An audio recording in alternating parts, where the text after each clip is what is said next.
কি একটু ফেসবুক পেজে গিয়ে দেখো লাইভ পাওয়া যাচ্ছে কিনা। আর সেই তুমি একটু ইনস্ট্রাকশন গুলো একটু বলে দাও আবার কষ্ট করে বাংলায়।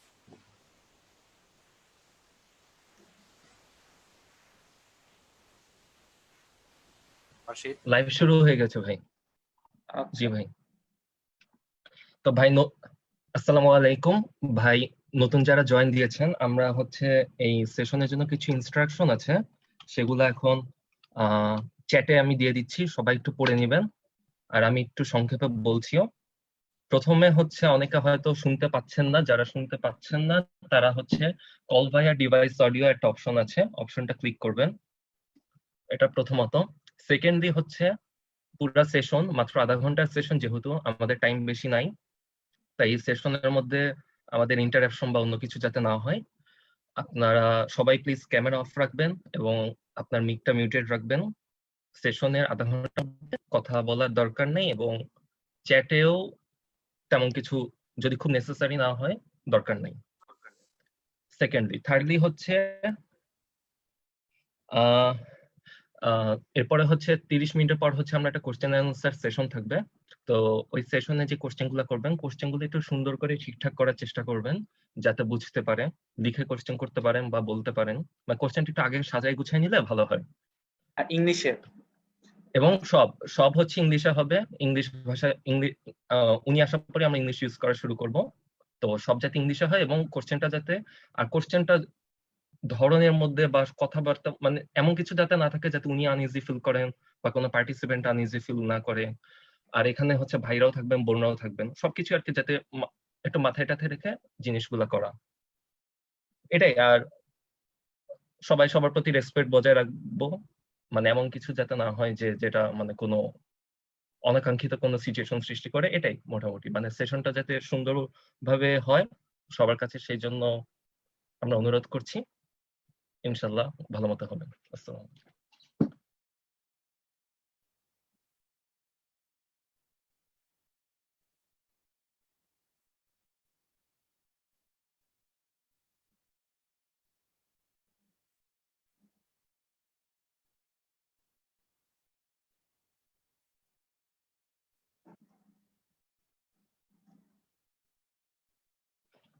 ভাই যারা নাম্বার দিয়ে আছেন বিভিন্ন, মনে হয় রোল নাম্বার বা কিছু হবে, নাম দিয়ে দিলে মেবি বেটার হয়।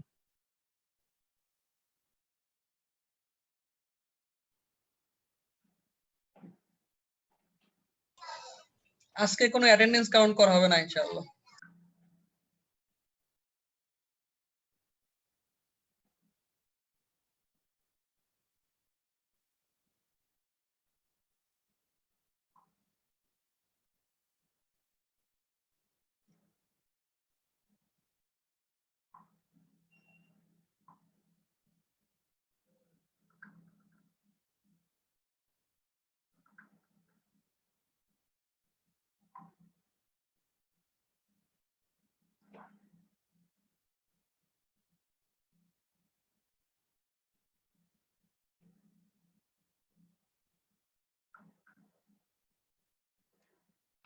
নতুন যারা আসছেন ভাই, দয়া করে চ্যাটে কিছু ইনস্ট্রাকশন দেওয়া আছে, ইনস্ট্রাকশন গুলো চেক করে নেবেন। আচ্ছা ইনস্ট্রাকশন চলে, নতুন আসলে চ্যাটের ইনস্ট্রাকশন গুলো পাওয়া যায় না, আবার কিছুক্ষণ পর পর একটু ইয়ে করে দিস। হ্যাঁ জি ভাই, দেওয়া হয়েছে।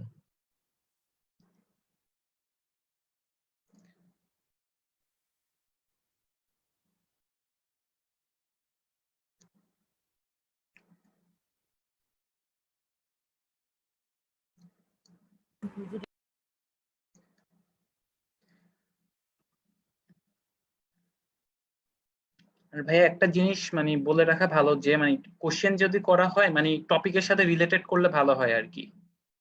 হ্যাঁ হ্যাঁ, কোশ্চেন গুলো রিলেভেন্ট কোশ্চেন যাতে হয়।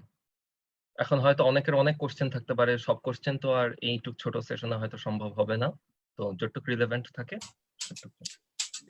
বিশেষ করে ওনার কাছে ভাইয়া ভাইয়া সরি, এখানে তো অনেক পার্টিসিপেন্ট, তো সবাই তো কোশ্চেন করতে চাইতে পারে, এই জিনিসটা কিভাবে সেন্ট্রালি ম্যানেজ করা হবে?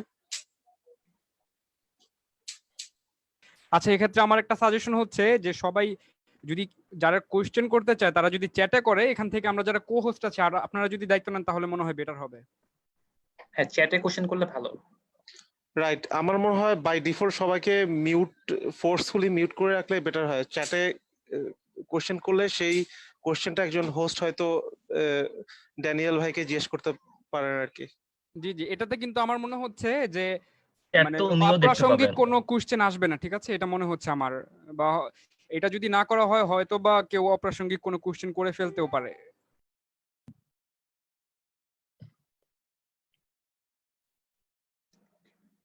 আর ভাই রেইজ হ্যান্ড যে অপশনটা আছে এটাও সেশনের মধ্যে মানে খুব বেশি প্রয়োজন ছাড়া না তোলাই বেটার, না করাই বেটার।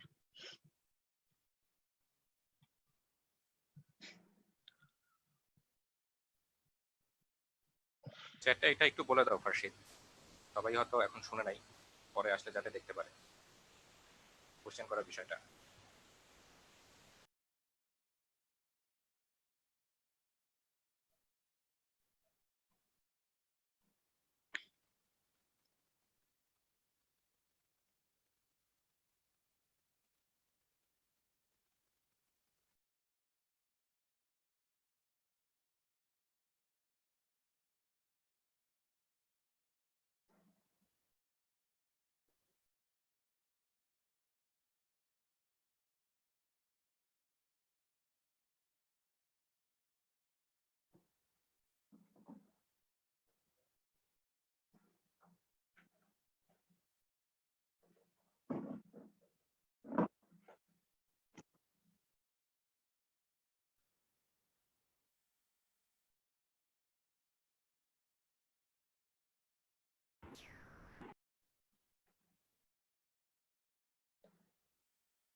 এখানে কি কোনো বিদেশি আছেন ভাইয়া এদের মধ্যে, নাকি সবাই Bangladeshi?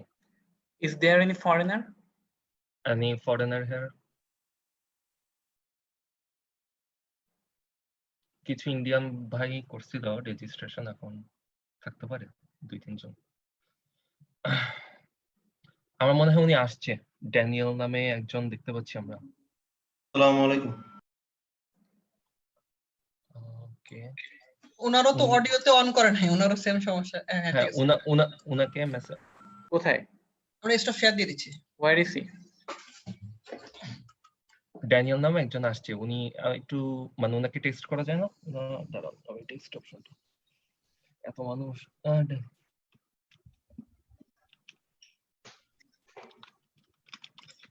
Assalamu alaikum.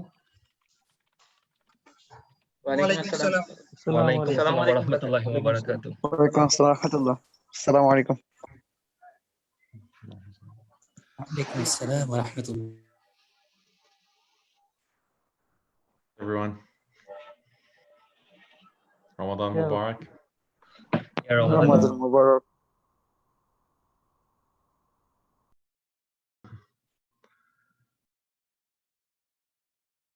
All right, let me know when I should start and you can get it started. Yes, inshallah. I should start?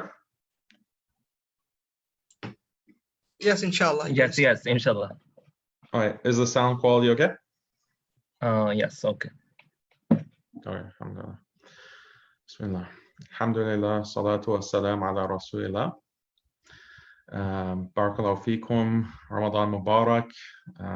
I'm very happy to have the opportunity to speak to everyone about this very important topic of Islam and modernity. And a lot of times we hear this word modernity, but we don't really understand as Muslims exactly what's the danger of modernity. Sometimes we don't even know what the word means. What is the definition of modernity, and why is it so antithetical to Islam? And this is something that can cause a lot of problems. If you don't recognize who your enemy is, then you're not going to be able to defend yourself against that enemy, and you're going to be very vulnerable to that enemy. So this very short talk, inshallah, is going to be about modernity, how do we understand modernity, and why exactly is it so dangerous to Muslims, and why does it pose this kind of threat to Islam as a deen, as a religion. And I want to start by asking a very basic question. And hopefully you can think of the answer and maybe put it in the chat or just think about it. So we often hear that Islam is a complete way of life. Islam is a complete way of life. And we say that Islam is not just a religion, it's a complete way of life. Touches on every aspect of life. So if we have Islam as this complete way of life, what is the majority of people in the world, what way of life are they practicing? If Islam is the alternative or is an option as a way of life, then what is the majority of humanity actually practicing as a way of life? And you might say that, well, maybe it's Christianity. That is the largest religious affiliation, for example. But is it really Christianity? Is it a Christian way of life that's being practiced? Are Christians today practicing and living their lives as Christians were practicing 100 years ago or 500 years ago? Are they living their lives in accordance with how Isa alayhi salam lived his life, or excluding him, any of the major Christian figures, religious figures and saints that they have and they venerate? Are they living their lives according to that system or that model? And the answer is obviously no. The answer is obviously no. Even within the past 10 years, there has been major shifts in how Christians live their lives, the kinds of values they accept, the kind of beliefs that they have. And a very small indication of that is the amount of enthusiasm that Christians in the United States, for example, had for Donald Trump as president or as a presidential candidate. A man who is as anti-Christian or unchristian in his way of life as you can imagine. A man who goes contrary to all kinds of Christian values, yet you had so many Christians fully supporting him and very enthusiastic him on a religious basis. So that's a small indication of how we wouldn't say that the majority of people in the world are practicing a Christian way of life. And this is important, this is significant, because if we as Muslims think that Christianity, traditional Christianity of 50 years ago or 100 years ago or 1,000 years ago is what is really targeting Muslims or is the main enemy of Muslims, that is not really accurate. We have to be accurate about what is the major threat, what is the major danger. And the answer to the question, what is the majority way of life that people practice in the world today? And you could arguably say that this is therefore the majority religion. What is the most popular religion? It's modernism. The modernist way of life, the modernist way of organizing society, the modernist way of organizing families, the modernist way of relationships between people, romantic relationships and so forth. The economy, education, politics, governance.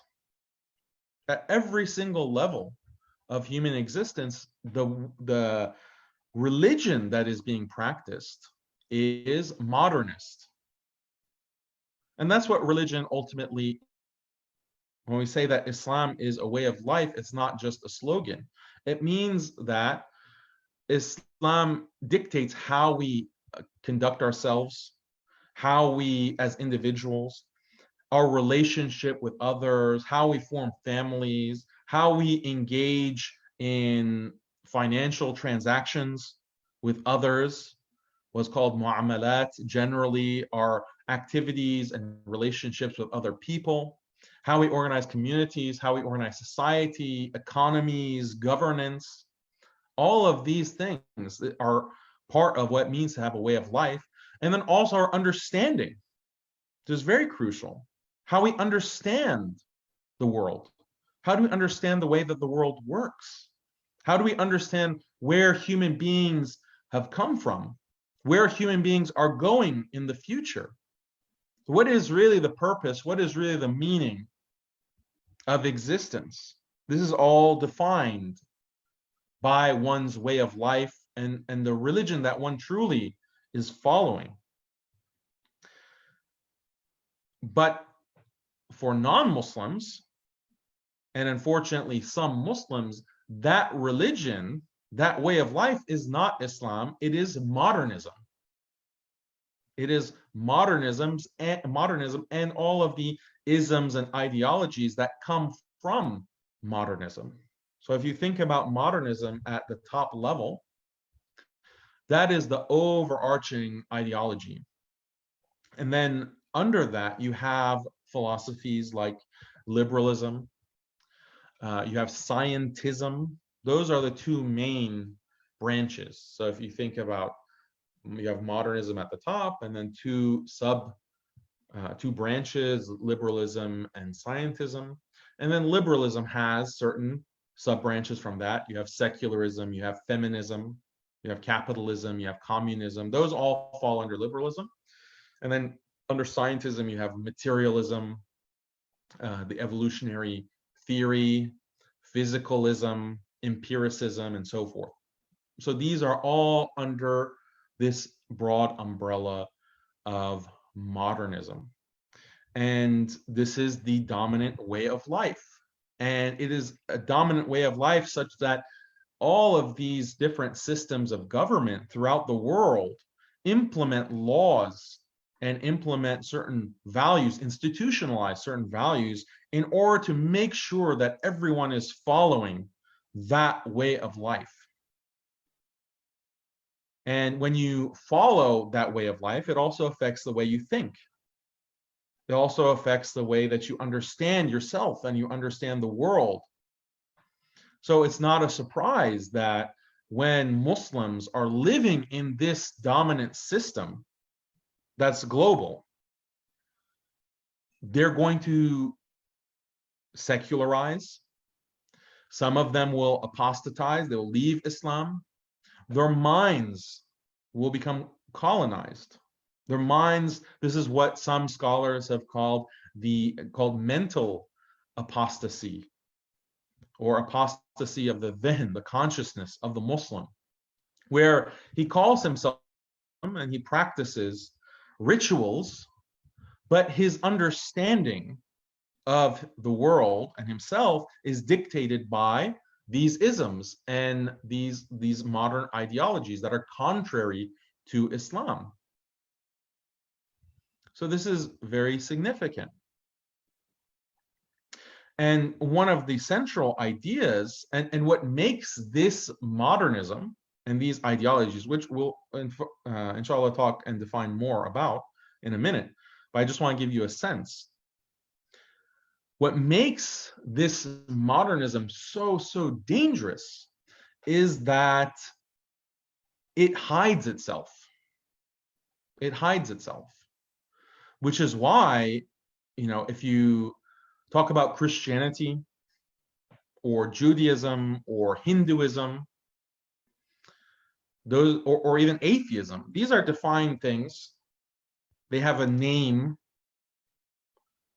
that people can recognize, and when you have a name that you can recognize, then you can address it very directly, and you can deal with it. You can strategize against it.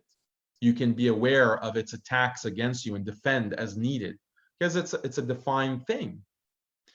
But modernism is not defined in the same way. People don't think about it as this ideology, this way of life.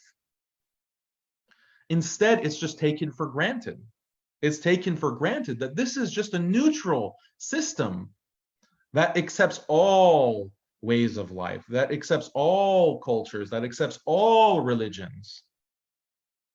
It presents itself as a neutral playing field, and it presents itself as very tolerant in this way.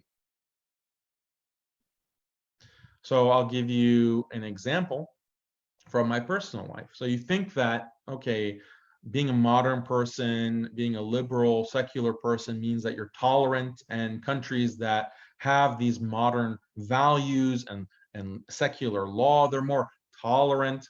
And the universities, of course, the Western universities are so much more tolerant, and people from all over the world will come to a place like Harvard University, which I studied at for many years. And you have all kinds of beliefs and ideas. They're so tolerant and open-minded.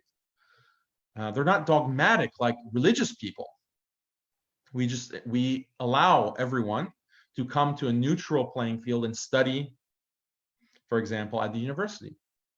So I was there, but it becomes very clear very quickly that this is a very thin level. This is a very superficial tolerance that you'll find in the secular university, the bastion of freedom of thought and supposed secular neutrality.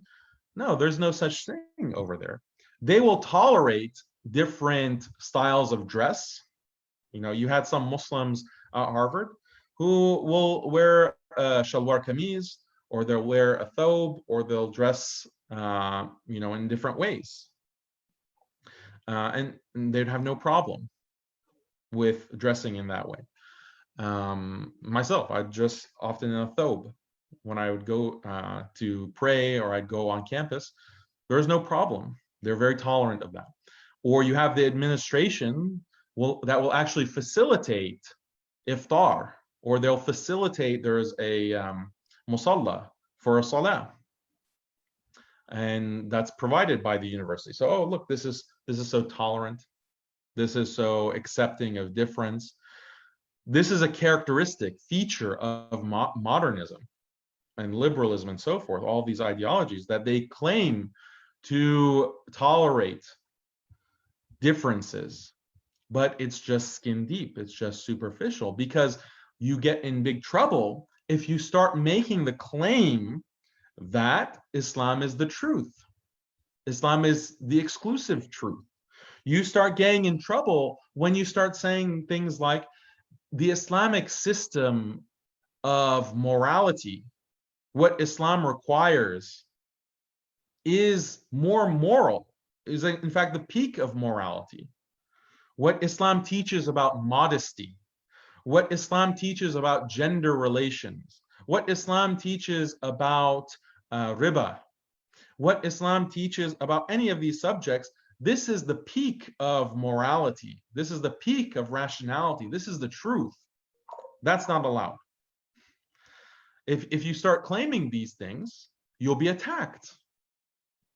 You'll be attacked. You can only practice and you can only present yourself as a Muslim as someone who is willing to accept that there's a difference of opinion, that, well, you believe that Islam is true. I believe that worshiping idols is true and good, but there's no way to tell, right? So that's the end of it. Or you think that, the having modesty and not being constantly engaged in zina, not being engaged in homosexuality, you think that that's correct. But I think those are all great things, and humans should be engaged in zina and all kinds of sexual autonomy and freedom, as they call it. And that's the best thing. So just accept that. Don't speak out against it. Don't say it's immoral. Do not say that it's irrational. Do not argue against these practices or these values. So this is, if you start talking about Islam is the truth, Islam is the peak of rationality, the peak of morality, and you're saying these things with explanation, and you're doing dawah, you're calling to Islam with wisdom, with goodly counsel, as Allah says in the Quran. You're calling to the path of Allah in this way, but you're very, confident and steadfast in the belief and the knowledge that Islam is the truth. That's not allowed. That's not, you'll be tarred and feathered. You'll be characterized as a bigot, intolerant. Okay, so then what kind of tolerance is that really? What kind of tolerance? You'll tolerate if I want to, for example, fast, because that's a personal ritual. And according to the modernist ideology, yeah, these are all different. Islam is just a culture. And there are so many cultures that people practice, but we know that cultures aren't really true. A culture is not true. What determines truth are things like science. If we want to understand what human beings are and the human nature and the future of humanity, the past, where human beings come from, we refer to scientific investigation. In terms of morality, the only moral truth is, for example, the golden rule. The golden rule. That's the only real moral truth. Everything else is just cultural and doesn't have a truth value, or the value that liberation is the center of all morality. If we want to be moral people, we have to increase liberation. We have to liberate people. This is the most important value. It can be true. This is something that's true. Democracy is the best form of government, is the most just form of government and organizing society. These are truths.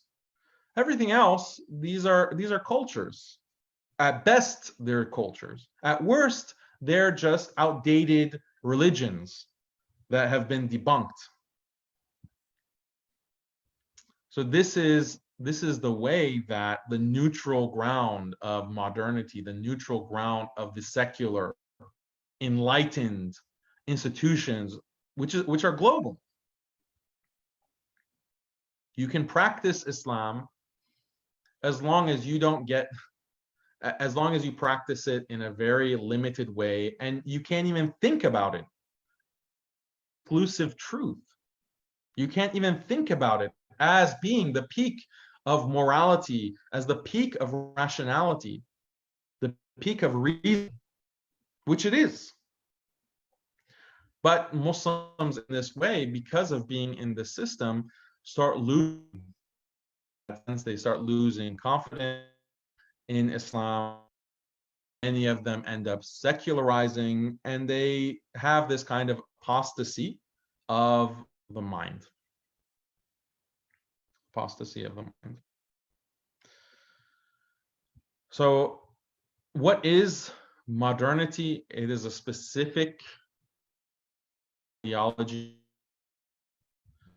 in the 16th century of Western. It originated within Western Europe, England, France, Germany. It, since that time, has just been continuing to dominate and expand, but it's based on a very simple idea. The thinkers within 16th century, 17th century, 18th century, basically the past 400 to 500 years, they've been developing their philosophy and their ideology. And the impetus was this belief that religion is holding humanity back.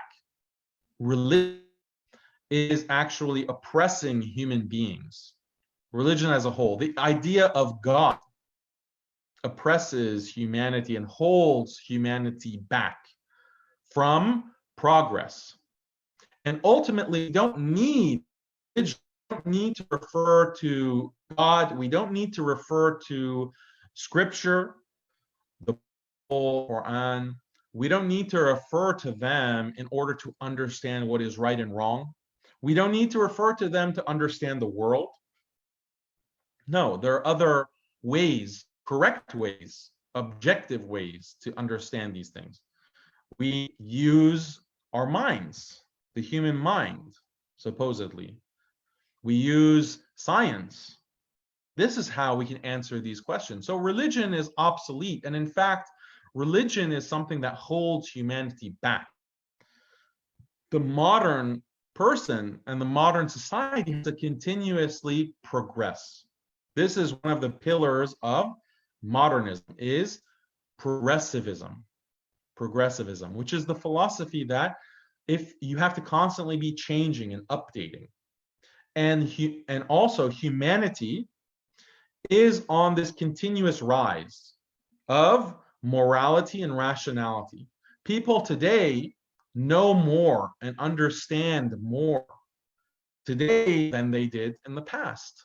People today are more moral, ethical than they were in the past. The people of the past were barbaric. The people of the past were ignorant.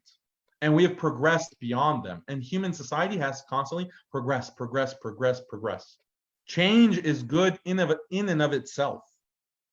If you're not changing, if you are not updating, then you are falling behind. You're falling behind, and you will fall into immorality, irrationality, and so forth. So progressivism is really the defining feature of modernity and modernism. But you can see that this is very clearly anti-religion. It's very anti-religion, especially anti-Islam. Why? Because religion, and specifically, especially Islam, they are traditional. They're traditional. What does this mean?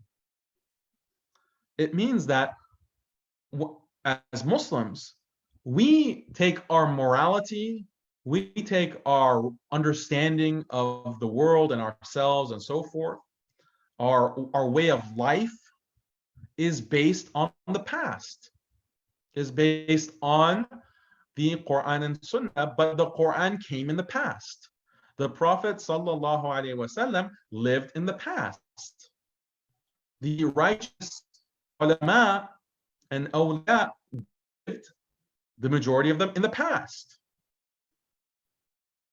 So all of our way of life, Islam as a whole, is traditional. We're not trying to update. In fact, updating and innovating in religion is a major sin and can actually cause major problems in Iman, for Iman, if you're updating and you're trying to change and update the religion.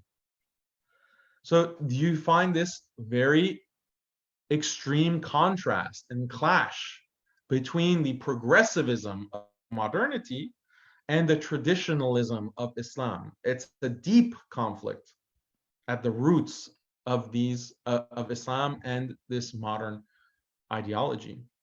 So this is why modernism is such a danger to Muslims, because Muslims, they, as I said, some of them, they will identify as being Muslim, and they'll even engage in many rituals. We have this problem, especially in the West and increasingly in the East, where Muslims will dress traditionally, Muslim women who wear hijab, but their entire understanding of morality and the world around them, their entire way of life is a modernist way of life. It's a modernist way of life. And so we have to recognize that this is the biggest danger that is threatening the Iman of Muslims today. And we have to be able to recognize that it's the greatest danger and that it is this enemy in order to combat colonialism, the entire colonial project that affected the Muslim world starting in the 1800s, when Western Europe, countries like Britain, France, Denmark, they started colonizing the Muslim world. It was the basis, part of the ideology that they wanted to spread to the Muslim world was modernism. They used modernism as a weapon to attack Muslims, to attack Islam as part of the colonial project. And that's been happening for over 200 years. It's continued. It hasn't ended. Even if some of these Muslim countries, they might seem like they're independent but really in every other way, they're dependent on masters in the West. And even if it's not overt political control, it's economic control. And if it's not overt economic control, it is intellectual control. Intellectual. So this is the colonizing of the mind. It is a very acute danger, and we have to recognize it as such. So this was a very short introduction to modernity, and its danger, and how do we define it, etc. So we can stop here and then transition to Q&A, inshallah.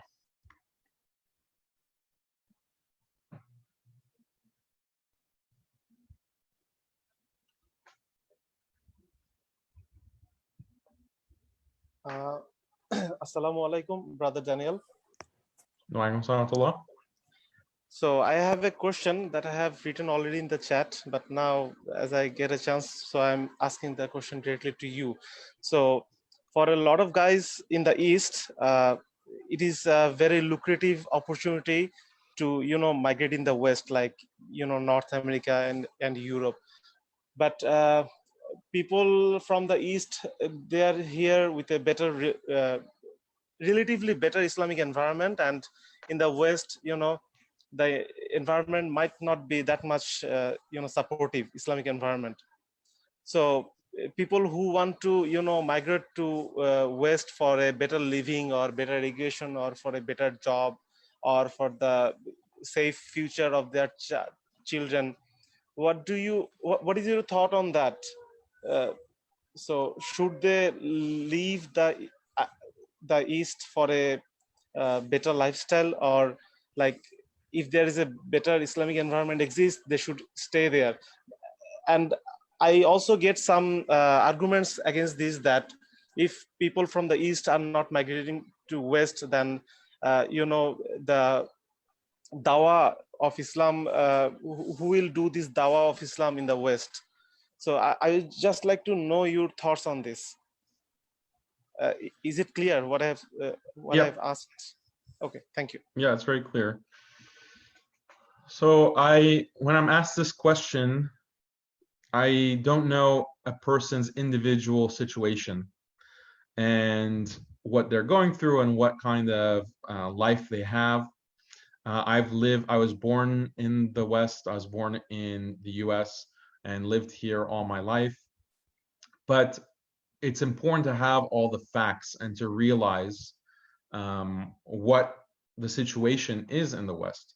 There have been many Muslims that have migrated to the West. It depends. There are some differences between which country. Some countries provide more of an Islamic environment than others.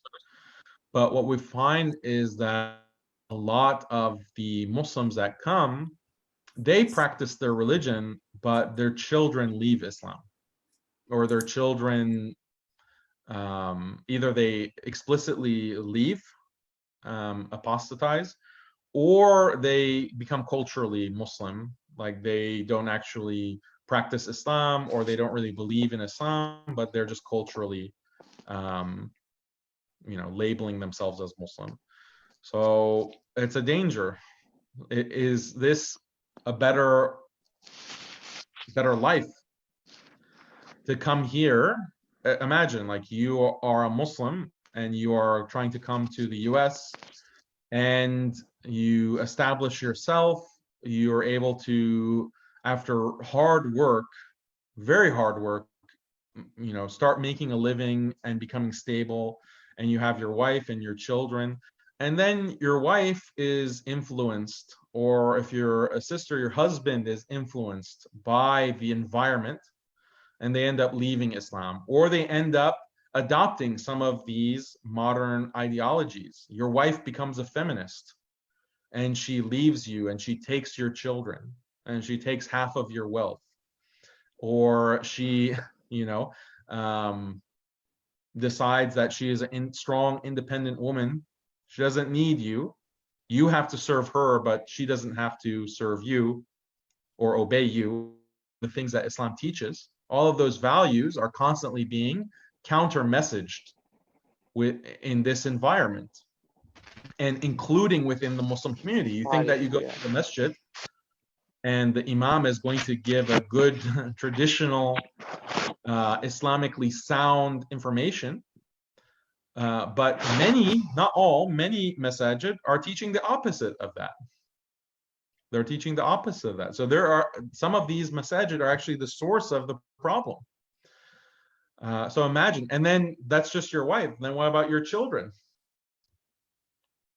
What kind of life is that when you are, what can be worse than that?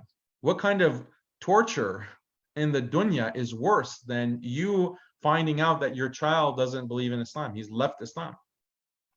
Is there any kind of musibah? Is there any kind of disaster, calamity worse than that in the dunya? Than your child leaving Islam? You're risking. That's what you're risking coming. So it's like swimming in shark-infested waters. Are you going to take your family to go swim in shark-infested waters? There are examples and there are situations where, yeah, you can be successful. And alhamdulillah, there are many strong Muslim families and even communities in the West. There are, no doubt about it. But there's just a risk. There's a major risk to that. So you have to be aware of the risk to make a justified decision. And also Muslims in the Muslim world, it's a difficult situation, obviously, and because there is so much tyranny and oppression and theft, stealing people's resources, that it might seem that, okay, you move to the West and it's going to be better. And in certain purely dunya terms, it might be better in certain aspects, but there's also oppression here and there's also tyranny here. I mean, in the West in general, just recently, all the masajid, like I heard that in Bangladesh on Thursday, inshallah, tomorrow or today, maybe it's already Thursday for you, the masajid open up. But that's not the case in the West. In many countries, the masajid are closed shut. And in many cases, that's because of government orders. The secular government has said that, no, you can't open up until June. So after Ramadan. So where is the quote unquote religious freedom that is enjoyed when in Ramadan you can't even go pray in the masjid? So these are just some thoughts. Assalamu alaikum. Brother, what materials you would recommend for further studying this subject, Islam and modernity? Okay, I would also, for studying Islam and modernity, I recommend my own website, muslimskeptic.com, which I believe the organizers have put a link to it. So I have many articles and essays, myself and other writers on this topic of Islam and modernity. I also teach at an online institute that is called Alesna Institute. Alesna Institute. So maybe the organizers can put a link to that as well, to the website. But it's online learning, and we have classes on this topic in depth on many topics related to all these different isms. So I teach for that. I also have a reading list. If you go to muslimskeptic.com, there's a reading list for further information if you want books. And inshallah, I'm publishing a book very soon about Islam and modernity, and it's being translated into Bangla. It might already be translated, so that's going to be published soon, inshallah. Assalamu alaikum, Shaykh. Wa alaikum. Yeah, Mike, the brother previously asked about you migrating to West from East. So if not physically, we're already migrating to West intellectually, as you said before. So you divided modernism into two sects, liberalism and scientism. So when we go to universities, these mainly are the subject of arts and humanities, right? But when we go to universities, we by default, the the environment is such that we default get exposed to these ideas. It doesn't matter that we study arts or humanities. So as a Muslim, we need to improve in earthly matters and as well as religious sects. So what is, how are you going to face these things? Like we are going there, but we're facing problems like these things. But in the same time, we have to maintain our religion. So in mainly the sisters in our community face most of these problems. And so does the brothers. So I'm just asking you, the main question is, how do we manage dunya and deen in universities? So this is a big question because you have a university system that, again, is not neutral.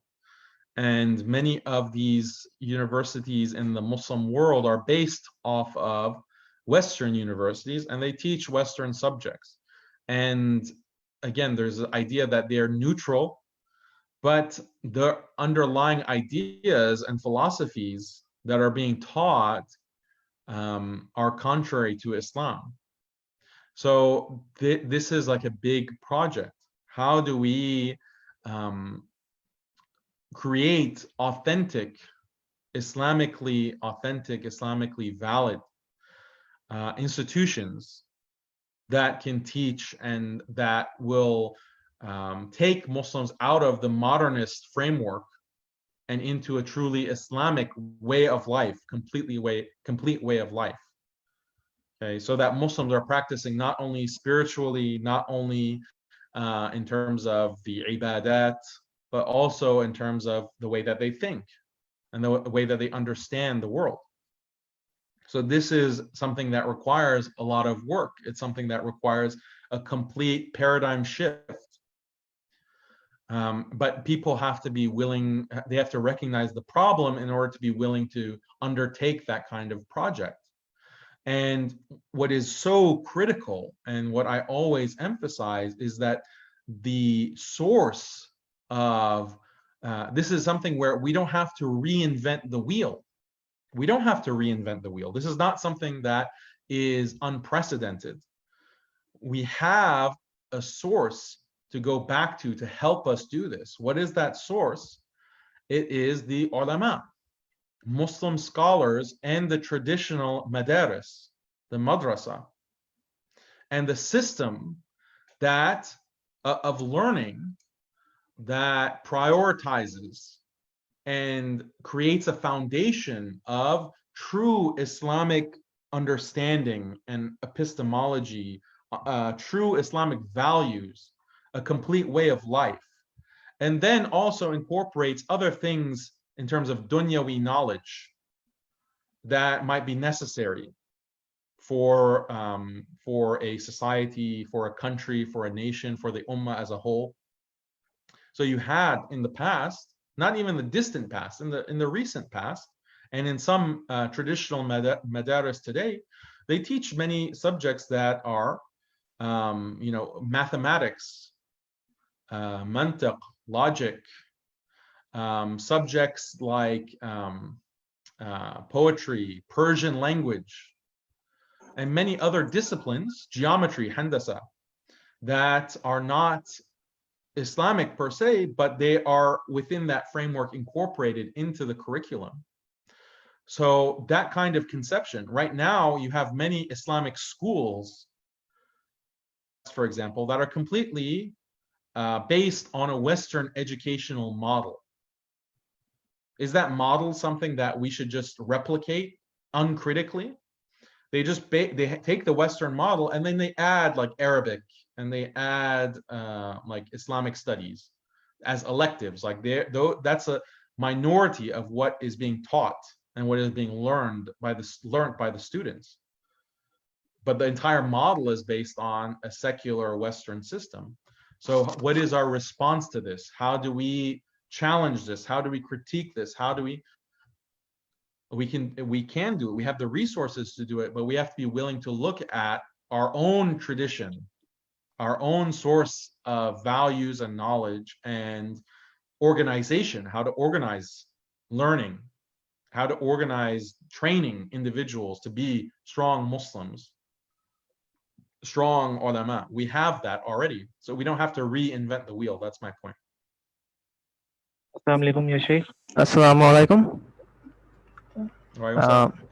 Yeah, I had actually two questions, Brother Daniel. So the first is that over here in the Indian subcontinent, what we're seeing increasingly is that liberal thought leads to people becoming more atheistic, and this is seen as a mark of intelligence, that the more liberal and atheistic your thought process is, that the more smarter you are, the more you have a reputation in the general public side.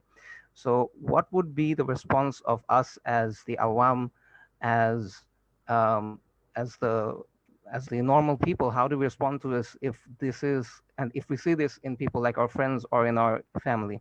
And the second is something that you actually talk about a lot on your website, but I just want to ask you again, which is that we see a lot of the ulama, especially in the West, being affected by liberal thought and being affected by these modernist ideas. So how can we identify these issues within their speech, and how do we protect ourselves from their negative effect that they may have?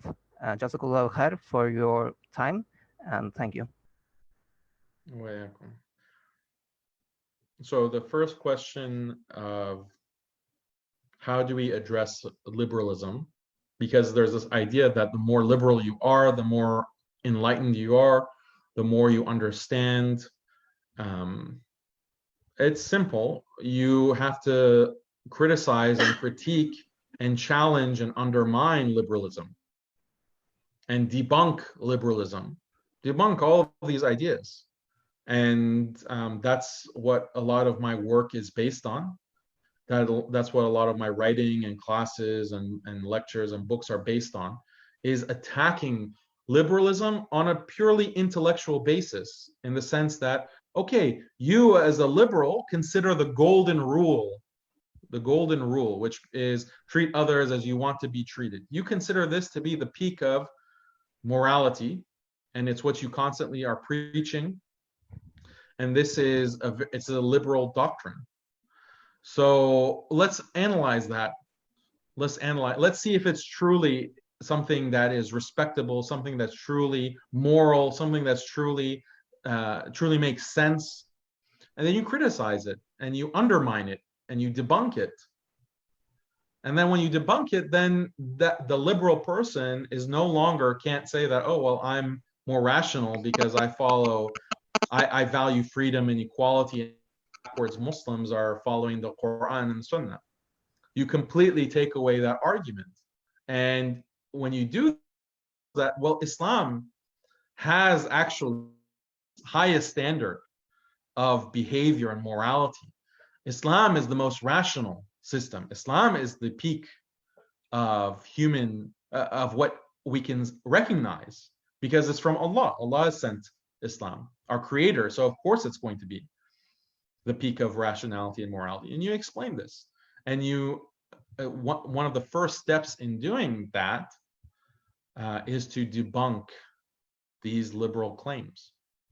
So, we can't get into some of these kinds of debunking on this webinar, but again, like my writing, there's many examples. In my courses, there are many examples. So I'm trying to spread information about how degenerate liberalism actually is and irrational it is.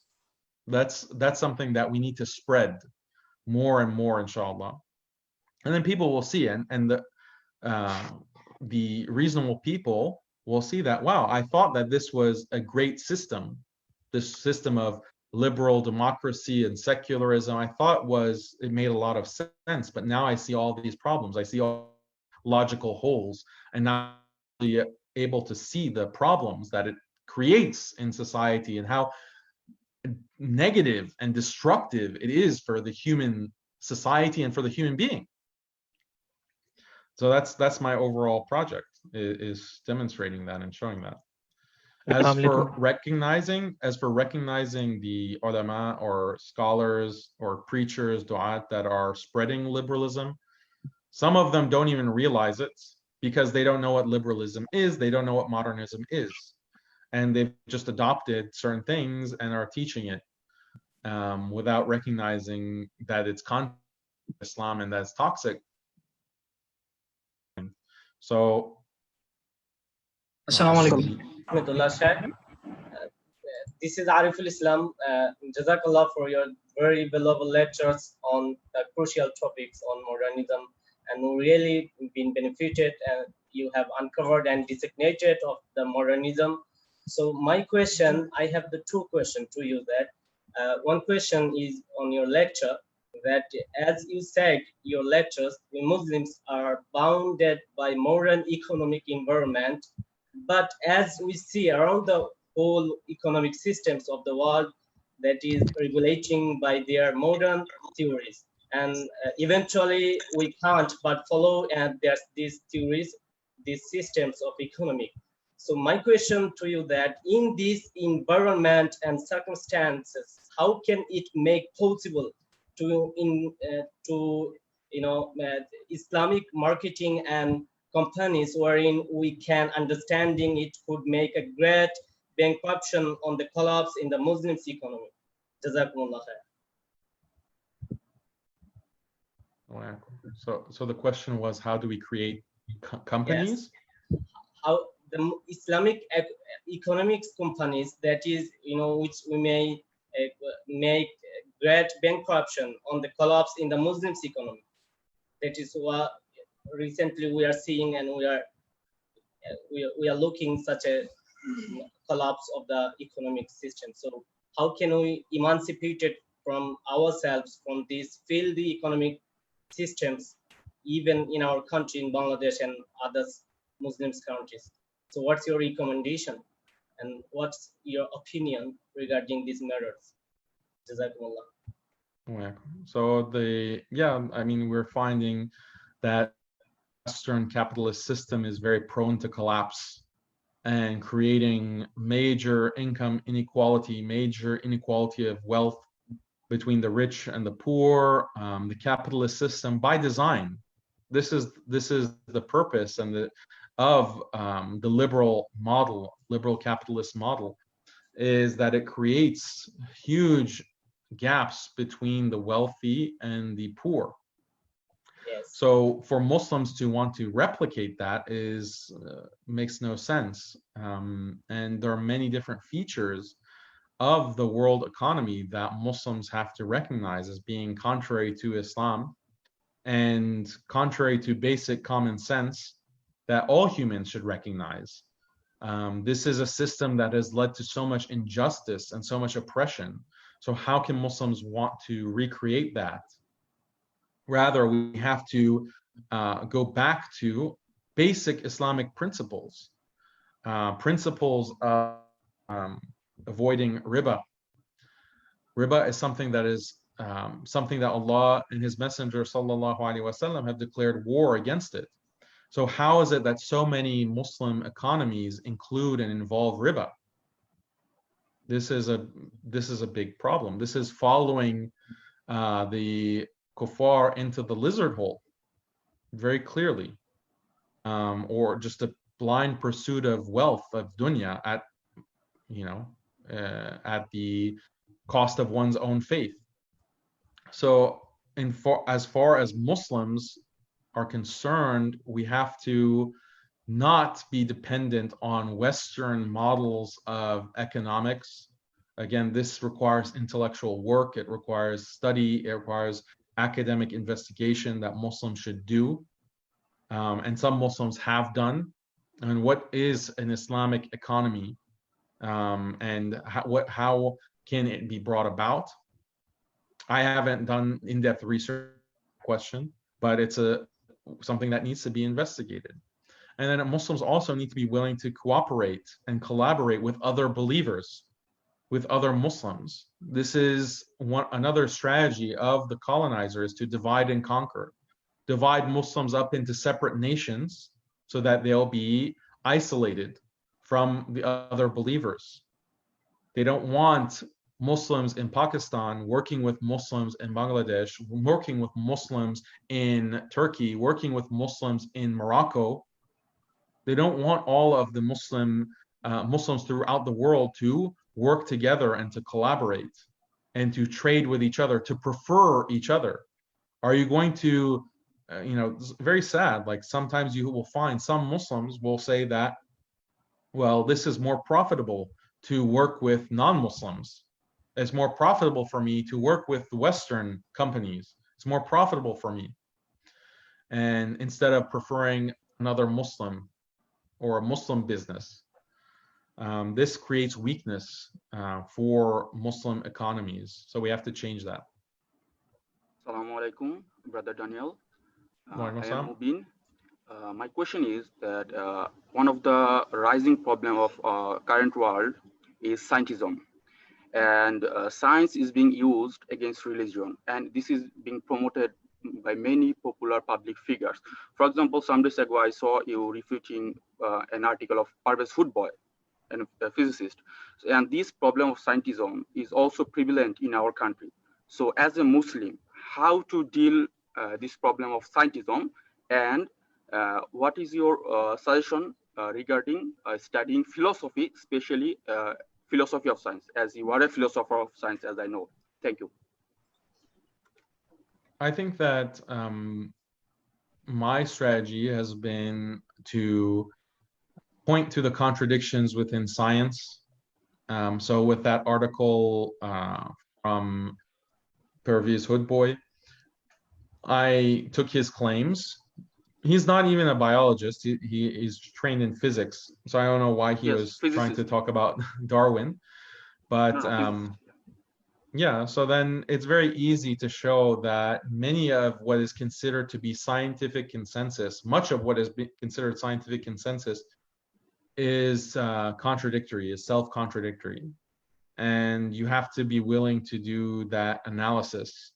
And I've done that kind of analysis before. So there was this claim that was very popular that human beings and chimpanzees share 99% of their DNA. And this was an argument that evolutionists made, that this shows that human evolution from chimpanzees, or I mean from apes, from pre-hominid apes, is true. One of the main evidences is the similarity, 99% similarity between chimpanzee DNA and human DNA. And this claim was spread and was used in debates and used in arguments to argue against Islam. So I did 3 months of investigation where I read probably 200 papers on this issue. And I had to learn a lot about genetics and genomics and how they determine how two DNA strands or the chromosomes of human beings versus chimpanzees, how they're compared to get this 99% similarity. And what I found out, and I wrote an entire article or essay on it, is that this was a bogus claim. It was a completely false claim, and that there is no such major similarity. There's only certain similarity in a very qualified sense with those parts of the chimp genome that is analogous to the human genome. And if you want to do an actual comparison and get a percentage between base pairs of the DNA, you wouldn't even get to 2% or 3% similarity because they're so dissimilar. So I did an entire analysis of this by actually going back and reading the papers. And you find buried within many of these scientific papers, they admit it. They admit it themselves, but it's buried because it can't be said publicly, or it has to be something that is minimized because it contradicts an overall scientific narrative, this scientific ideology. So you find these things if you do the actual scientific reading and analysis. It's possible. As for studying philosophy, I don't recommend Muslims study philosophy in the university. It can lead to a lot of doubts, and it can lead to confusion. So it's best if Muslims don't go into the university system to study philosophy specifically. As for the history of science, That's very good. Muslims should be aware of the history of science because it shows how convoluted it is and how often what was considered the scientific truth and scientific consensus is then completely overridden and made obsolete by other scientific work. So this is what one philosopher of science, Thomas Kuhn, called scientific revolutions. There are revolutions within science that completely displace previous theories, and new theories are created. So if new theories are constantly being coming into dominance and predominance and becoming the scientific consensus, what's to say that tomorrow or a year or 5 years or 50 years, that theory that is in vogue today is not going to be obsolete, is not going to be discovered, oh, actually, this is completely false. This is actually completely inaccurate. So that kind of history of science is useful because it puts science in its place. It puts science, it takes science off of its pedestal, basically, as this kind of objective, absolute epistemology, absolute way to know what the world is about. And if you do that, then you can recognize that, well, this is man-made. Science is something man-made. It's based on the limitations of human reason, the limitations of human sight and sound and hearing and our senses, which are very limited. So of course, how could we expect that such a limited, deficient system would lead us to true understanding of the nature of reality, the nature of human beings? Of course it wouldn't. We wouldn't have that expectation. So that, I think that's useful. Assalamu alaikum, brother. Please, brother, please, can you give me some time? Ustad Daniel, we have some questions in chat. Will you consider to respond to them right now or later? Yeah, just read them to me, whichever ones, because I can't. There's like too many in the chat that I can't really. I was what's actually. I think someone else have to because I cannot see the message. Okay.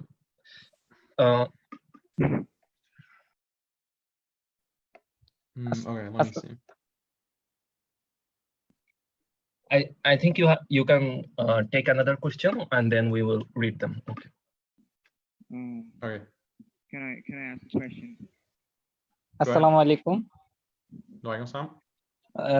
So my question, being a majority Muslim country, we have not yet developed any Islamic psychology or psychological therapy course or any other degrees. So for this reason, our universities has organized and taken the whole Western concept of the Islamic therapy and mental health issues. They are not even doing the research on the basis of our cultural aspect. They are taking all the data from the Western and they are teaching. Like most of the problem is the Buddhist meditation and the hypnotism and all the things that are against Muslim psychology, they are using it. So how can we defend in that way? And one of the most problem is in our IB or BBA sessions, the people are teaching psychology in the name of psychology. They are teaching the Western psychology and they are even changing their religion by the psychology course. They like to address themselves as a spiritual, not religious. That's the new trend of our country. So how can we defend them without any academic degree or academic knowledge? Because in our country is developing, and for this reason, mental health is becoming a current issue. So people are in depression and they are going to the mental health expert. Those are mostly secular people. So how can we defend them in that aspect? Thank you. Wait, defend who?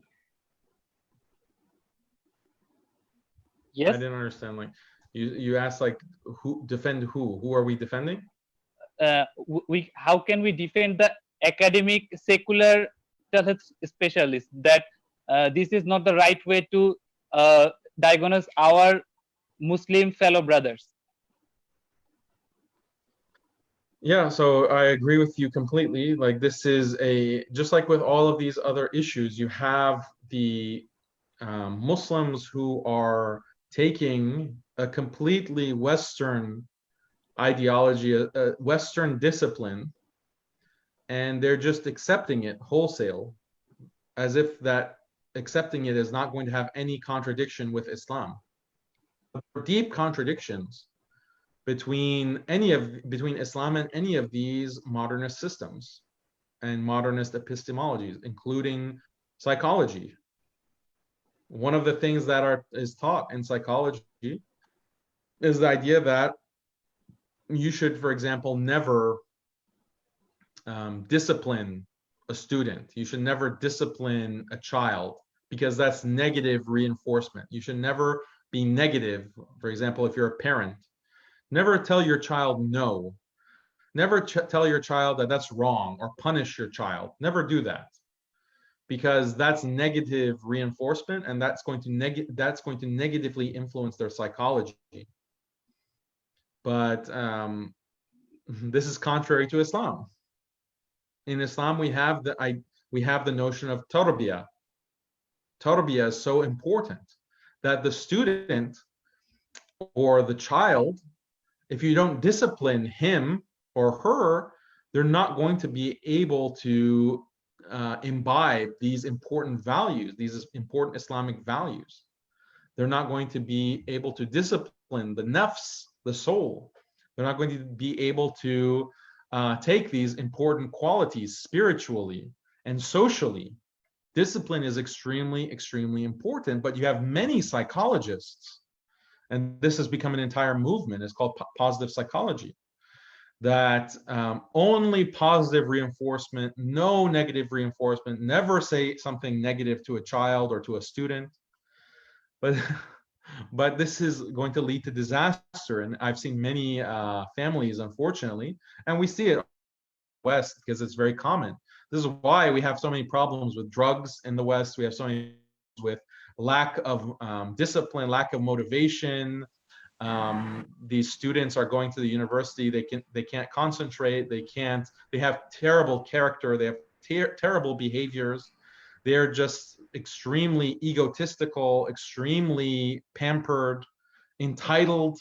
The entitlement syndrome that these children have. They're adults now, but they were raised by parents who bought into positive psychology in the West. It's led to a lot of social problems because of this psychology that is still being taught and is still being adopted. And then Muslims come and just adopt it and take its data and take all of these books and texts from that discipline, and they just like add a hadith and say, oh, now we have Islamic psychology. Or that's really how superficial some of these Islamic psychologists really are.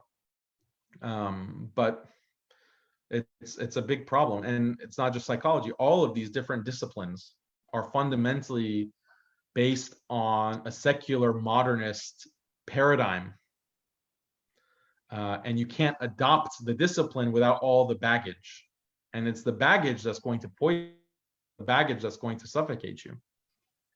So we have to be aware of that. Assalamu alaikum, Ustad. Wa alaikum salam. So many of the Orientalists and atheists claim that the Muslim scientists of the past, whose names are frequently mentioned of, like Abu Bakr al-Razi and Ibn Sina, were either apostates or non-practicing Muslims, and thus they try to prove that intellect denies Islam. And what would be our answers to that? Also, do you support the strategy of bringing up their works in public for dawah purposes? Well, I didn't hear the second question. Do you support the strategy of bringing up their works in public for dawah purposes? Bring up their works in public for dawah purposes, to do dawah? No, this is inferiority.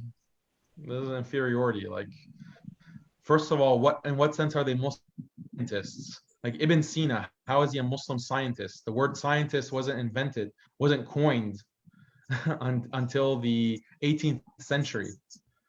So how are you talking about Ibn Sina or these Muslim scientists? Ibn Sina himself, like his work is based on Aristotle. It's not like, is Aristotle a scientist? So why are Muslims claiming him as this kind of rational thinker? Yeah, he was a rationalist. He was also a deviant. And Imam Ghazali even made takfir of Ibn Sina. because of his deviant views, extremely deviant views. He denied the akhirah as being something that is physical. For example, he thought that it was not a non-physical. He denied resurrection as a physical resurrection, and many other extremely heretical beliefs. So how can any Muslim claim Ibn Sina in good conscience? And then this whole idea of, oh, we have Muslim scientists, it's inferiority. Like, why can't we offer? We have Islam. We have Islam as entire way of life. Why do we have to point to what they have and say, oh, we have a version of that too, please accept us? That's not going to do da'wah. That's not going to convince anyone. Even if the non-Muslim believes what we say, like, oh, we have Muslim scientists too that were great and amazing, the non-Muslims say, oh, okay, that's nice. That's nice. How many Nobel Prizes have Muslims won? That's what they'll say. So it doesn't really, it's not dawah, it's just inferiority complex. It's an inferiority complex. We have to offer something that's truly unique that they don't have. And guess what? They don't have a lot because they don't have Islam. So why don't we focus on those unique aspects of Islam that are clearly superior, unless we ourselves don't believe that? And that's what I mean, the colonization of the mind. And that's why my institute is named Al-Asna Institute. It's coming from the statement of Umar, radiallahu anhu, who, when he became Muslim, he had a statement when he became Muslim. He wanted the Muslims to go and pray publicly and do salah in the Haram in Mecca. And his statement was, Alasna ala al-haq, are we not on the truth? And he had that kind of confidence and that kind of belief that we have to show ourselves and we shouldn't be afraid because we have the truth. So if we have the truth, we're not going to be feeling inferior. We're not going to, oh, we have Muslim psychologists, we have Muslim scientists, we have Muslim whatever. This is not a winning strategy. If the goal is dawah, this is not a winning strategy. Brother, Assalamu alaikum, brothers. Please keep your mic muted. We are now going for the questions asked in the chat. Please ask them later. Najib bhai, are you there? Yes, I'm there. Okay, Najib bhai will do Question it. from our sisters. What's more important now in this situation of modernity in the environment of universities? To save our iman first, or to spend time studying debunking or attacking logically to them?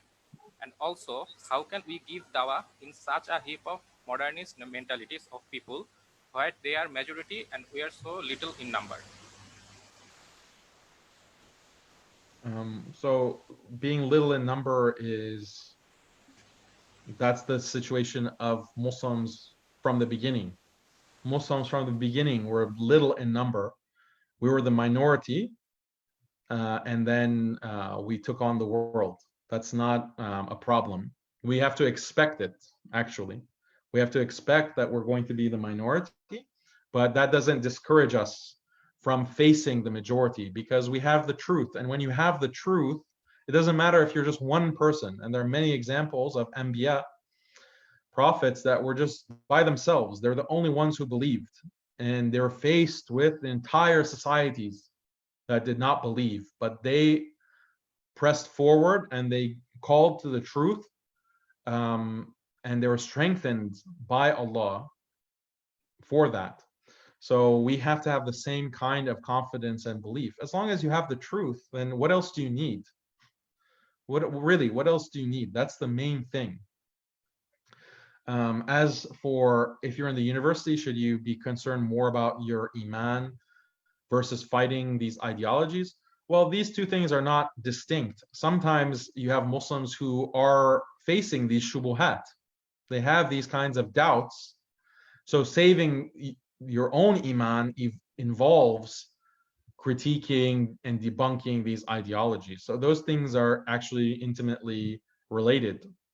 But if you don't have any doubts and you don't have any shubuhat, Alhamdulillah, that's excellent, and I'm sure most of you are like that.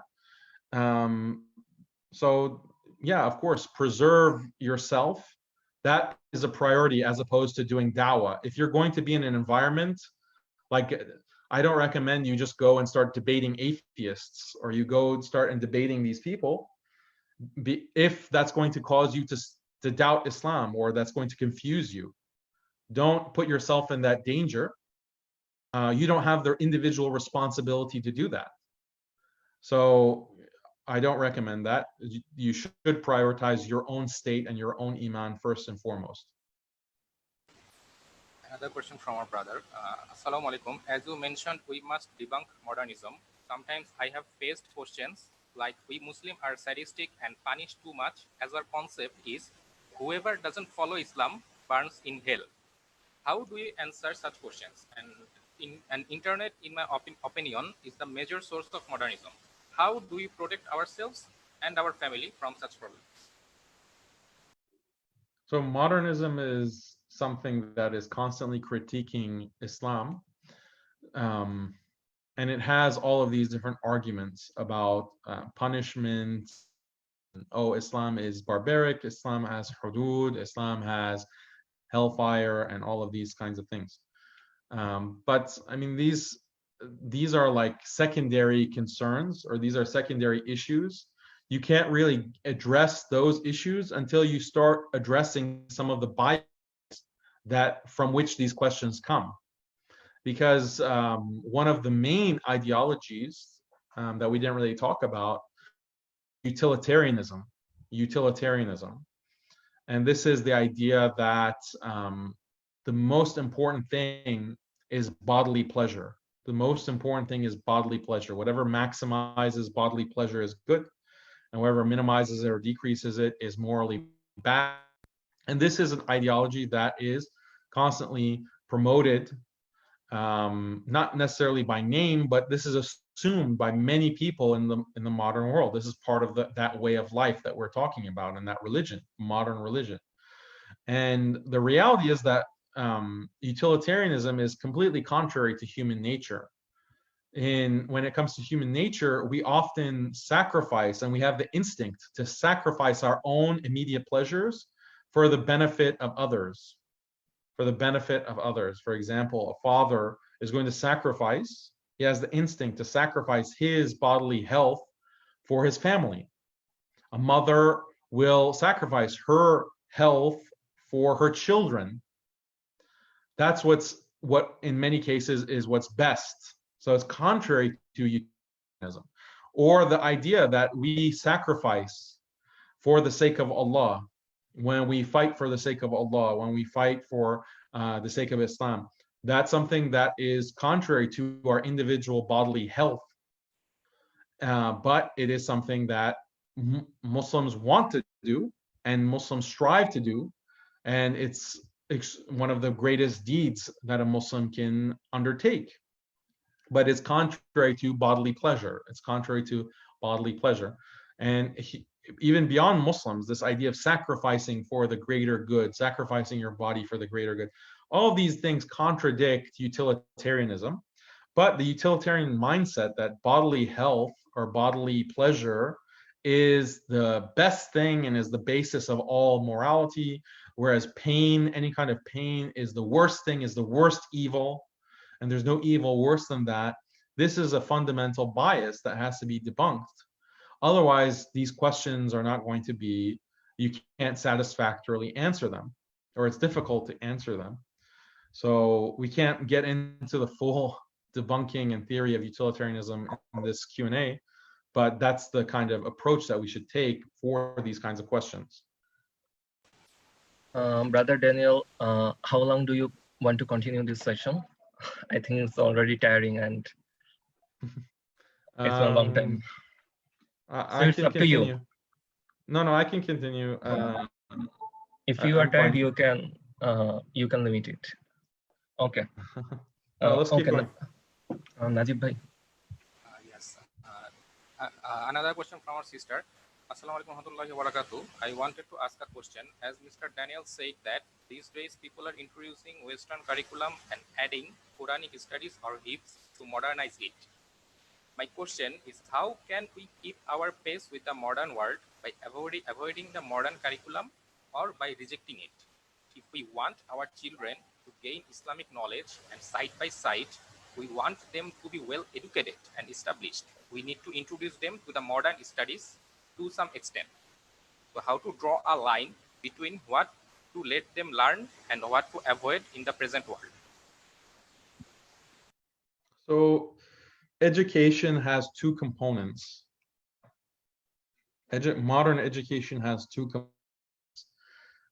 And there's a whole history, intellectual history, why the modern education system is the way it is, that we can't get into now for the sake of time. But the two components of education is that there's a vocational element, and then there's a cultural element.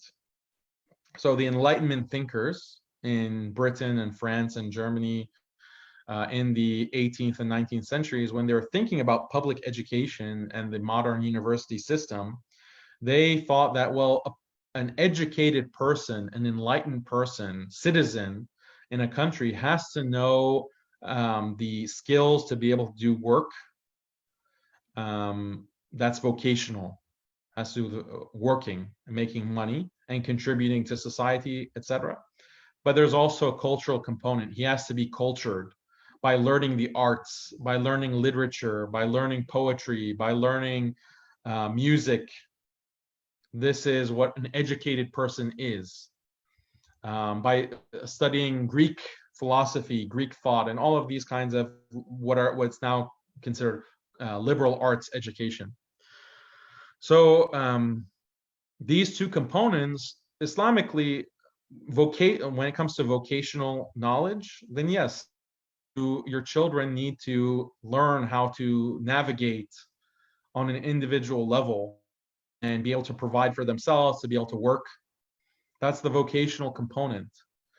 But you have to be careful about the second component, the cultural component. The problem with a lot of these Western universities is that they bundle them together, or Western style universities, they bundle the cultural and the vocational. So as a short-term solution, try to make sure that your child is focusing on Islamic studies.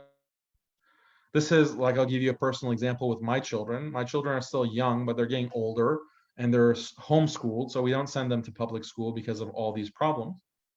And in their homeschool, they focus on Islam and studies, learning and memorizing Quran, learning Sirah, memorizing Hadith, trying to understand Islam and the world through Islam as Muslims.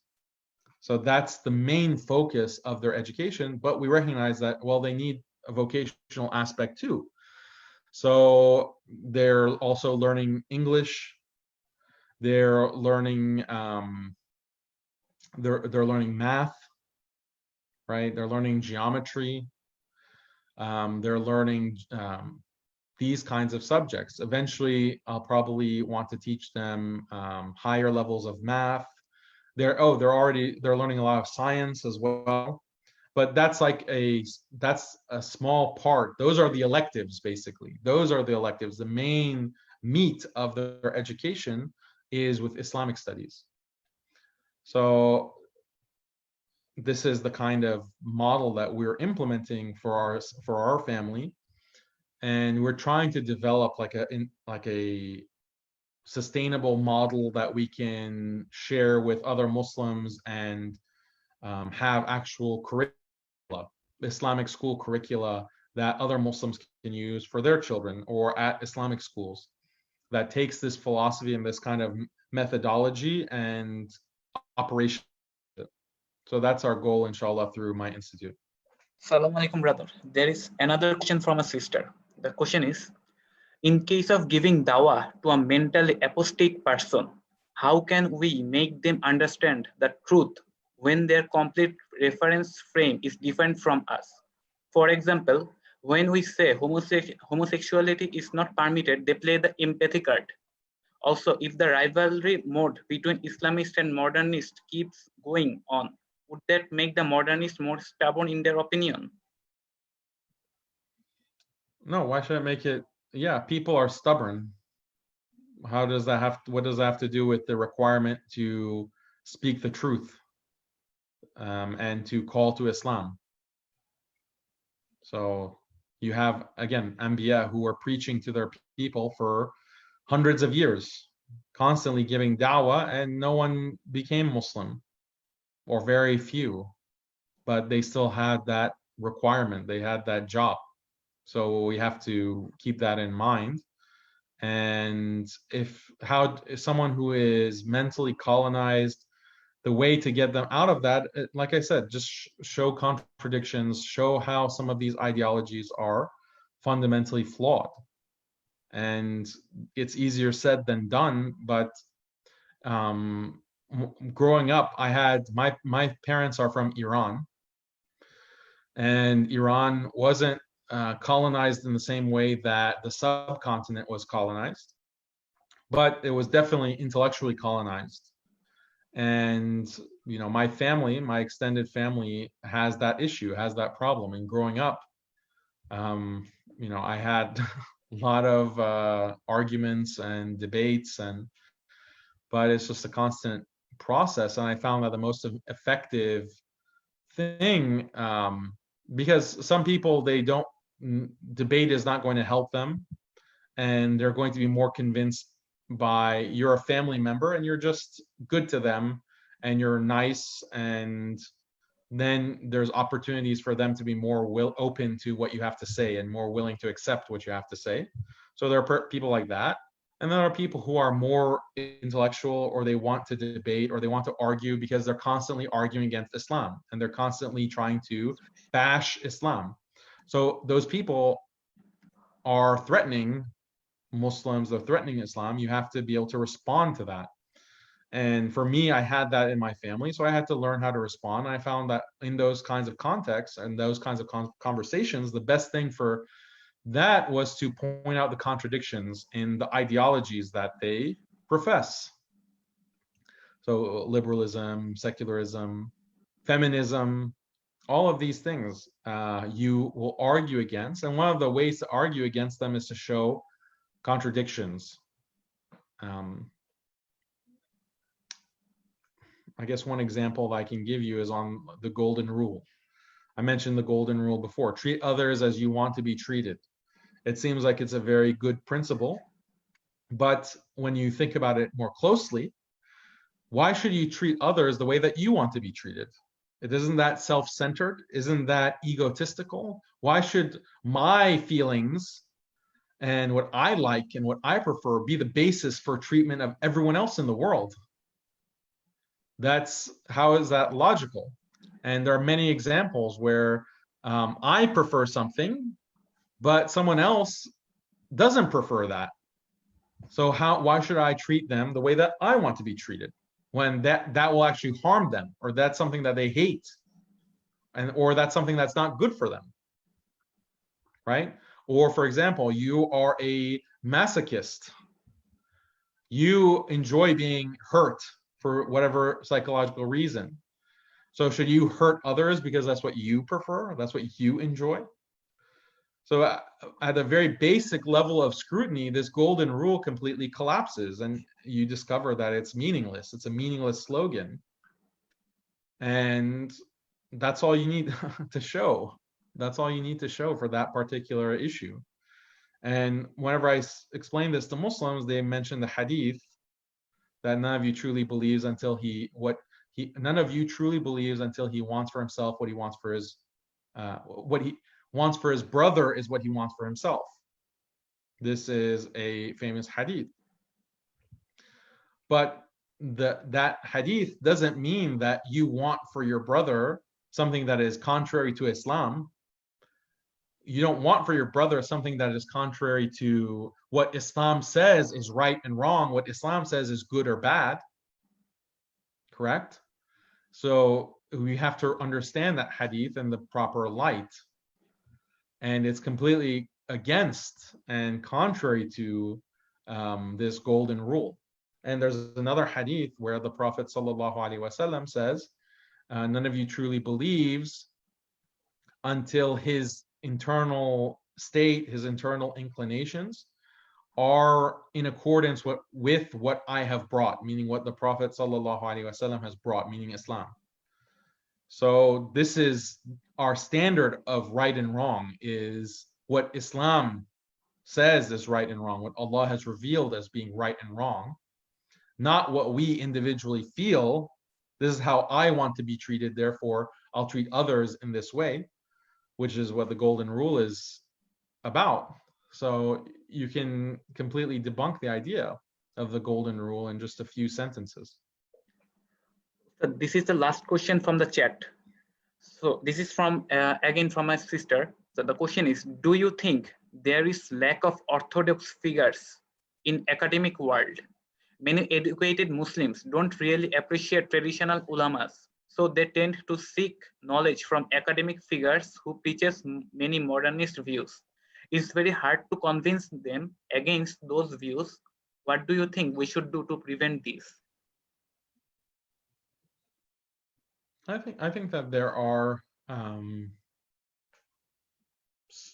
teachers and scholars who do speak a great deal against modernism. And when you look at history, many of the biggest resistors of colonialism, especially in the subcontinent, were ulama, and the madaris, the traditional madrasa, was standing strong against the British reform and the British reformed educational institutions. It was the madrasa that provided the alternative. It was the madrasa and the ulama that were criticizing colonization and secularism and so forth. That is our history. That is our tradition. And there are some who are still upholding that tradition. Unfortunately, there are some who are not and who themselves are colonized. But the majority are coming from that tradition of fighting colonialism. So we have to encourage that, and we have to support. If you find someone, a scholar who is speaking the truth and is fighting against these ideologies, then you need to support that person. You need to support that person. And if you see someone who is saying pro-liberal, pro-feminist, pro-modernist teaching, you find someone like that, don't support him. Don't support him. Don't share his material. Don't follow him. Just avoid such a person. That if Muslims overall did this, then you'd find that, oh, okay, because just because you don't know about these scholars, that doesn't mean that they don't exist. Unfortunately, the people who are popular, and it's not because of just, it's because they've been propped up. Many of these modernist preachers, Muslim preachers, they've been propped up by the governments, and they are getting a lot of government support and government funding, and the secular system is positioning them and advertising them. That's why you might know about them, but you don't know about all of the more traditional ulama who are contrary to modernism, who are attacking modernism, and they're coming from a tradition of attacking modernism and the colonizer and so forth. So we have to be aware of this dynamic.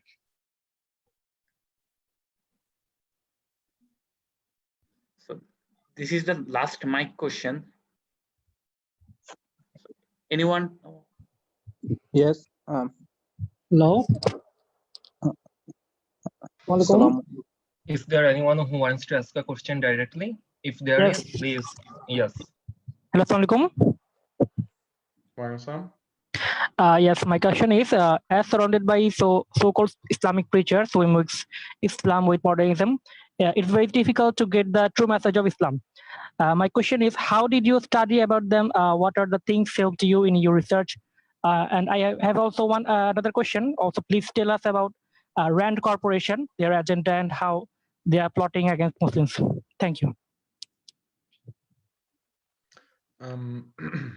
So my background, I studied traditionally with scholars, and it was through those teachers and also good friends that, alhamdulillah, I was able to distinguish Islam from modernism and modernist Islam. And then I also deepened my studies by studying this ideology and this other way of life. And it's after many years. Now it's getting close to 20 years, 15 years that I've been studying it. So that's my journey. As for your second question was Rand Corporation. Rand Corporation, yeah. So Rand is a think tank, and they produced a couple of research papers on counter extremism and counter terrorism and how the West can ensure that the Muslim world falls into line and obeys their Western masters. And Rand is just one think tank. There are many think tanks, and the entire colonial project for the past 220 years is based on the same process or the same fundamental principles. And there are certain things that the colonizers recognized. How the colonizers want to control Muslims. So how do we control Muslims? We have to undermine Islam. How do we undermine Islam? Well, we have to co-opt certain scholars. We have to co-opt certain kinds of institutions, meaning we control them, and we make sure that they preach an Islam that is favorable to us as the colonizer, that's favorable to us and our interests, Western interests. So they would do this. They would co-opt certain figures, certain scholars, making sure that they paid them, and they would attack whoever opposed colonialism, who opposed Westernization, attack them as being terrorists, attack them as being barbaric, attack them as being backwards, attack all of those institutions that are resisting the colonizer by, first of all, dissolving and destroying all the awqaf, the financial basis of those madaris and those masajid and those scholars, take away their money if they oppose us, if they oppose the colonizer. So all of these kinds of strategies, divide and conquer, as we mentioned before, make Islam something that is very specific to a culture. So you have Bengali Muslims, you have Indian Muslims, Hyderabadi Muslims, you have Malaysian Muslims, you have Egyptian Muslims, Arab, non-Arab. Create as much division as possible.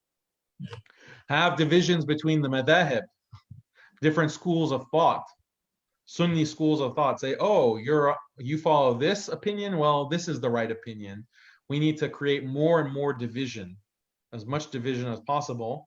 And this is how we will destroy and control. We'll destroy Islam and we'll control Muslims, and we'll take Islam out of the Muslim mind.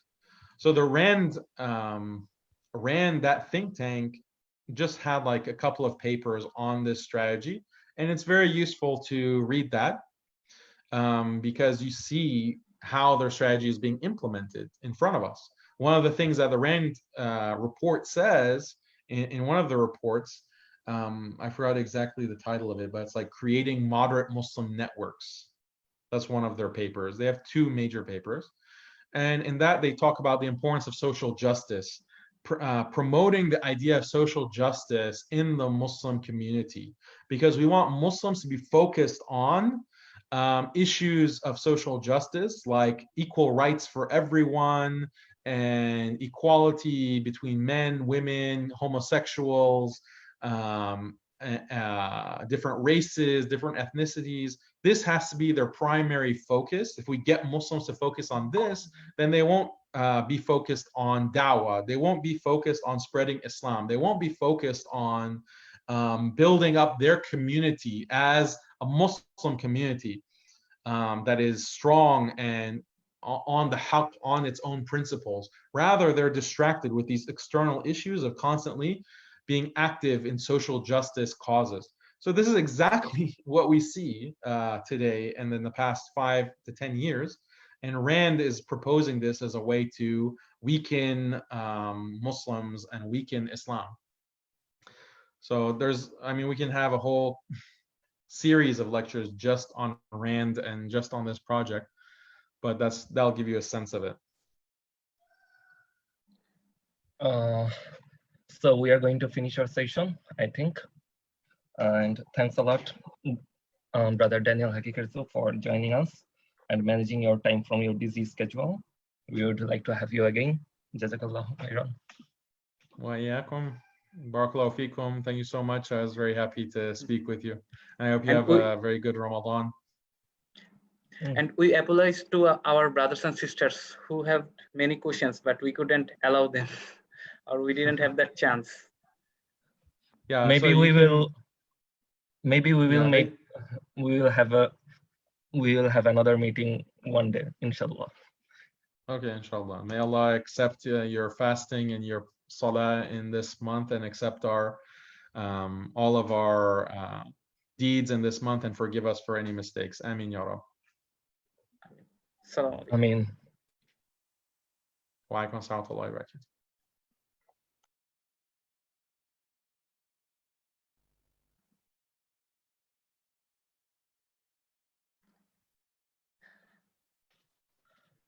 সবাইকে অনেক ধন্যবাদ যারা এসেছিলেন, এবং ভবিষ্যতে আমরা চেষ্টা করব ইনশাল্লাহ। অনেকক্ষণ ধৈর্য ধরে সবাই থেকেছেন, এবং আমরা সত্যি সরি, সবার কোশ্চেন আসলে নিলে ওনার জন্য মানে ব্যাপারটা অনেকক্ষণ হয়ে যাচ্ছিল। উনি আধা ঘন্টা টাইম আর সাথে কিছু কোশ্চেন আনসার টাইম দিয়েছিলেন। যাই হোক, ইনশাল্লাহ আবারও হবে। সবাইকে অনেক ধন্যবাদ, সবাই ভালো থাকবেন।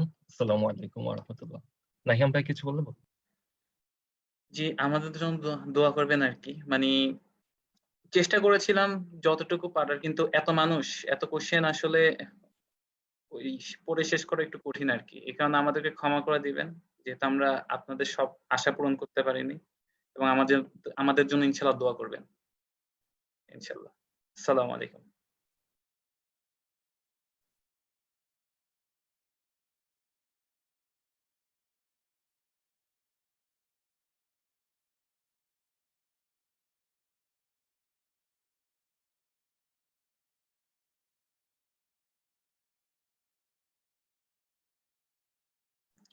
আরিফ সাহেব আছেন?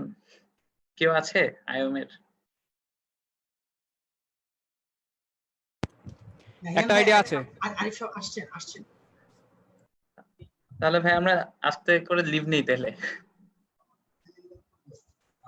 আসসালামু আলাইকুম নাহিয়ান ভাই। ওয়ালাইকুম আসসালাম ভাই। মাসুদ ভাই আছেন নাকি? মাসুদ ভাই মনে হয় নাই। আলহামদুলিল্লাহ, it was so amazing, আলহামদুলিল্লাহ, fantastic, অনেক ভালো একজন, আলহামদুলিল্লাহ, খুব ভালো লাগলো। ওস্তাদ আরিফুল কেমন লাগলো ওনার কথাবার্তা?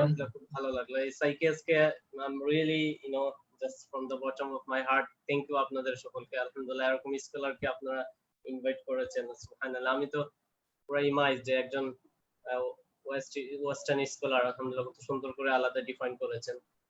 এটাই আসলে বর্তমান চমৎকার ভাবে আসলে উনি এই ডিসেফিনিশনটা করলেন। সলিউশনটা যদিও আমরা সময়ের অভাবে হয়তো করেন নাই, শুধু জাস্ট মডার্নিটিটা আমাদের সামনে ইন্ট্রোডাকশন করেছেন আর কি আধা ঘন্টা যাবত। সো প্রশ্ন প্রায় শুধু ফিগার আউটটা করলেন যে this is the kind of the modernity, এটাই আর কি। সো হয়তো সলিউশনের জন্য আরো লং টাইম সময় দিলে হয়তো কিছুটা আমাদেরকে বলতেন যে ইন দিস প্রসেস আমরা এটা কি করতে পারি, ইমানসিপেশন করতে পারি আমাদের সোসাইটিকে, লক্ষ্য নির্ধারণ করা, এই বিষয়। জাযাকুমুল্লাহ। আসলে আমি নিজে অনেক বেনিফিটেড হয়েছি। জাযাকুমুল্লাহ। সামনে অ্যারেঞ্জ করলে আমরা থাকবো সাথে, আপনাদের আইয়ম থাকবে ইনশাআল্লাহ। আর সবাইকে ধন্যবাদ, জাযাকুমুল্লাহ। আর আমরা তো একই সব দিনের এক লক্ষ্যে আমরা চলছি, সমস্যা নেই। আমাদের টার্গেট একটা, গোল একটা, আমাদের এই আর কি কনভার্জেন্ট। জাযাকুমুল্লাহ। হঠাৎ করে জিনিসটা তো এরকম মানে মিসকমিউনিকেশন হয়ে গেছে আর কি, আমাদের মধ্যে অনেক ঝামেলা হয়ে গেছে হঠাৎ করে। এই কারণে আমাদের পক্ষ থেকে কোনো কষ্ট পেয়ে থাকলে একটু ক্ষমা করে দিবেন আর কি। আচ্ছা ভাই লাইভ চলতেছে, লাইভটা মনে হয় অফ করে দিয়ে আমরা এই বাকি কথাগুলো বললে হয় না? ও আচ্ছা, ঠিক আছে।